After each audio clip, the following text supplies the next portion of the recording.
يا أيها الذين آمنوا أطيعوا الله وأطيعوا الرسول ولا تبطلوا أعمالكم. الحمد لله نحمده ونستعينه ونستغفره ونعوذ بالله من شرور أنفسنا ومن سيئات أعمالنا.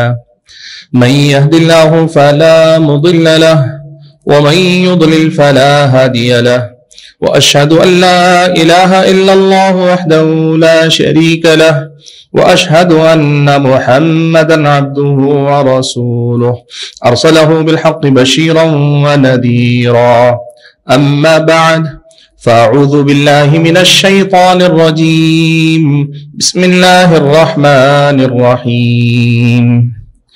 يوم نقول لجهنم هل امتلأت وتقول هل من مزيد، وأزلفت الجنة للمتقين غير بعيد. هذا ما توعدون لكل أواب حفيظ من خشي الرحمن بالغيب وجاء بقلب منيب. ادخلوها بسلام ذلك يوم الخلود لهم ما يشاءون فيها ولدينا مزيد. وكم أهلكنا قبلهم من قرن هم أشد منهم بطشا فنقبوا في البلاد هل من محيص. إن في ذلك لذكرى لمن كان له قلب أو ألقى السمع وهو شهيد. ولقد خلقنا السماوات والأرض وما بينهما في 6 أيام وما مسنا من لغوب. فاصبر على ما يقولون وسبح بحمد ربك قبل طلوع الشمس وقبل الغروب ومن الليل فسبحه وأدبار السجود.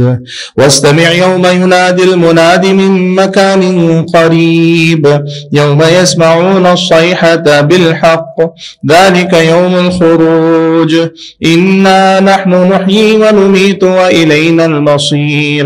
يوم تشقق الأرض عنهم سراعا ذلك حشر علينا يسير. نحن أعلم بما يقولون وما أنت عليهم بجبار فذكر بالقرآن من يخاف وعيد. بزرگان محترم، ملت اسلامیہ کے نوجوانوں اور پردہ نشین خواتین اسلام، اللہ رب ذوالجلال ہم سب کا تنہا خالق، تنہا مالک اور ہم سبھی کا تنہا معبود برحق، ہر قسم کی تعریف و توصیف، ہر طرح کی حمد و ثنا، اور میری اور آپ سبھی حضرات اور خواتین کی ہر چھوٹی بڑی عبادت اور ہماری اور آپ کی ہر ایک ریاضت اور بندگی کا اکیلا اور تنہا مستحق رب ہے، معبود برحق ہے، جس کی بندگی میری اور آپ کی زندگی کا مقصد ہے، اور جس کی بندگی میں ہماری اور آپ کی زندگی کا گزرنا ہمارا اور آپ کا سب سے بڑا کمال، سب سے بڑا کارنامہ، اور دنیا اور آخرت دونوں ہی جگہ کامیابی اور کامرانی کی ضمانت ہے۔ درود و سلام ہو نبی آخر الزماں پیارے نبی محمد صلی اللہ علیہ وسلم کے ذات گرامی پر، جنہیں اللہ تبارک و تعالیٰ نے اپنا آخری نبی و رسول بنا کر دنیا میں بھیجا، جنہوں نے ہم اور آپ کو زندگی جینے کا اور اللہ تبارک و تعالیٰ کی بندگی کرنے کا دونوں کا ایک جامع طریقہ، ایک بہترین راستہ نہ صرف یہ کہ سکھلایا، پڑھایا، بلکہ خود عمل کر کے دکھلایا، خود کو ان تعلیمات کا مثالی نمونہ بنا کے پیش فرمایا، تاکہ ہم اور آپ، ہماری اور آپ کی یہ جو زندگی ہے، اس زندگی میں آپ کے نقش قدم پر، آپ کے بتائے ہوئے راستے پر چل کر زندگی گزار لیں، اور اللہ تبارک و تعالیٰ کو بھی راضی کر لیں، اور دنیا میں بھی ایک بہتر زندگی جینے والے انسان بن جائیں۔ حاضرین جمعہ، یہ مئی کا مہینہ ہے۔ آپ میں سے تقریباً حضرات یہ بات اچھی طرح سے جانتے ہیں کہ مئی کی جو پہلی تاریخ ہوتی ہے اسے انٹرنیشنل ورکرز ڈے یا نیشنل ورکرز ڈے منایا جاتا ہے، یوم مزدورہ۔ اس کے پیچھے مقصد کیا ہوتا ہے؟ لوگ یہ مانتے ہیں کہ سال میں ایک دن مزدوروں کے نام سے ایک دن کو منسوب کر دیا جائے تو اس سے سماج کے اندر، لوگوں کے اندر، افراد کے اندر مزدوروں کے حقوق کے بارے میں بیداری آئے گی، لوگوں کے اندر احساس پیدا ہوگا کہ مزدور کا بھی اپنا ایک حق ہوتا ہے۔ مزدور بظاہر کمزور ہوتا ہے، آپ کے ماتحت ہوتا ہے، لیکن اس کا بھی حق ہے اور ان کے حقوق کی حفاظت ہونی چاہیے۔ یہ پیغام دینے کے مقصد سے دنیا والوں نے مئی کی پہلی تاریخ کو مئی ڈے کے نام پر یا 1 مئی کو یوم مزدورہ ورکرز ڈے کے طور پہ منانے کی ایک رسم جاری کی ہوئی ہے۔ آج اسی حوالے سے آپ حضرات و خواتین کے سامنے کچھ بنیادی باتیں میں رکھنا چاہتا ہوں۔ سب سے پہلی بات تو یہ کہ اسلامی نقطہ نظر کے مطابق اس قسم کا کوئی ایک دن کسی خاص نام سے منسوب کر کے رکھنا یہ کوئی صحیح طرز عمل نہیں۔ دنیا ہے، دنیا اپنے اصولوں پہ چلتی ہے۔ مسلمان ہونے کی حیثیت سے ہمیں یہ بنیادی مسئلہ ہمیشہ یاد رکھنا چاہیے۔ کسی دن کو آپ فادرز ڈے بنا دیں، کسی دن کو آپ مدرز ڈے بنا لیں، کسی دن کو آپ چلڈرنز ڈے بنا دیں، کسی دن کو آپ مزدوروں کا دن بنا لیں، کسی دن کو آپ خواتین کا دن بنا لیں، اس سے اسلامی شریعت ہم اور آپ کو ایسی تخصیص خاص کرنے سے منع کرتی۔ اس لیے کہ اسلامی شریعت کی تعلیمات بہت صاف ہیں کہ جتنے ایام جن جن چیزوں کے لیے خاص کرنے ضروری تھے وہ اللہ کے نبی صلی اللہ علیہ وسلم نے بتا دیے ہیں۔ ہمارے پاس شرعی نقطہ نظر کے مطابق ایسے کسی دن کو مخصوص کرنا یہ کوئی خاص شریعت کا عمل نہیں، شریعت کی نظر میں کوئی صحیح طرز عمل نہیں۔ البتہ ان دنوں کے پیچھے جو مقصد ہے، ان دنوں کو متعین کرنے کا جو مقصد لوگوں نے سامنے رکھا ہے وہ ہے مختلف لوگوں کے حقوق کو یاد دلانا۔ فادرز ڈے کے پیچھے والد کے حقوق یاد دلانا، مدرز ڈے کے پیچھے ماں کی اہمیت کو اجاگر کرنا، چلڈرنز ڈے کی بات آئے تو بچوں کی تربیت، ان کے تحفظ، ان کے حقوق کی بات یاد دلانا۔ اگر عورتوں کا وومنز ڈے اگر آئے تو عورتوں کے حقوق یاد دلانا، یا ایسے ہی مئی کا یہ دن آئے تو مزدوروں کے حقوق۔ اسلامی شریعت آپ کو مجھ کو یہ یاد دلاتی ہے، یہ کہتی ہے کہ ان باتوں کو یاد رکھنا یہ 24 گھنٹے کا کام ہے، زندگی بھر کا کام ہے یہ ہمارا اور آپ کا۔ وجہ اس کی کیا ہے؟ وجہ اس کی یہ ہے کہ ہمارا جو طرز عمل ہے اپنے والدین کے ساتھ، اپنے بچوں کے ساتھ، کسی کے ساتھ بھی، اسلامی شریعت تو یہ بتاتی ہے انسان تو انسان ہے، یہ آپ کے میرے آزو بازو گھومنے والے یہ کتے اور بلی، ان کے ساتھ بھی اسلامی شریعت کی نظر میں حسن سلوک کرنا، اور یہ حسن سلوک ہر حال میں یاد رکھنا صبح و شام، یہی مومن کا طریقہ ہوتا ہے، یہی مسلمان کا طریقہ ہوتا ہے۔ اس لیے حاضرین گرامی، پہلی بات جو آج کے اس خطبہ جمعہ میں آپ کے سامنے رکھنا چاہتا ہوں وہ یہ کہ یاد رکھیں ایسے کسی دن کو خاص دن عید کے طور پہ خاص کر لینا یہ کوئی شریعت کے مطابق صحیح طرز عمل نہیں۔ دنیا اپنے اصولوں سے چلتی ہے تو وہ ایام رکھے ہوئے ہیں، لیکن ایک مسلمان کی حیثیت سے ہمیں اس اسلامی تعلیم کو یاد رکھنا چاہیے۔ دوسری بات جو آج آپ کے سامنے رکھنا چاہتا ہوں وہ یہ کہ بھائیو ایک مسئلہ یاد رکھنا، مزدور ہونا اسلامی شریعت کی نظر میں کوئی عیب کی بات نہیں۔ کوئی آدمی مزدور ہو، کسی کے پاس اجرت پہ کام کرے، یہ کوئی عیب کی بات نہیں۔ سماج میں آپ ایک بات دیکھیں گے، یہ جو مال کی تقسیم اللہ تعالیٰ نے فطری طور پہ رکھی ہے، مالدار کو مالدار بنایا، اس کا مال اس کے لیے فتنہ اور آزمائش ہے، غریب کو غریب بنایا تو اس کی غربت اس کے لیے فتنہ اور آزمائش ہے، دونوں ایک دوسرے کے لیے آزمائش ہیں۔ وَجَعَلْنَا بَعْضَكُمْ لِبَعْضٍ فِتْنَةً، ہم نے تمہیں آپس میں ایک دوسرے کے لیے آزمائش بنایا ہے۔ اسلامی شریعت کی اس تعلیم کی روشنی میں اسلام ہمیں یہ بتاتا ہے کسی مزدور کو آپ مزدوری کرنے والے کو کمتر نہ سمجھے یا مزدوری کرنے کو آپ کمتر نہ سمجھے۔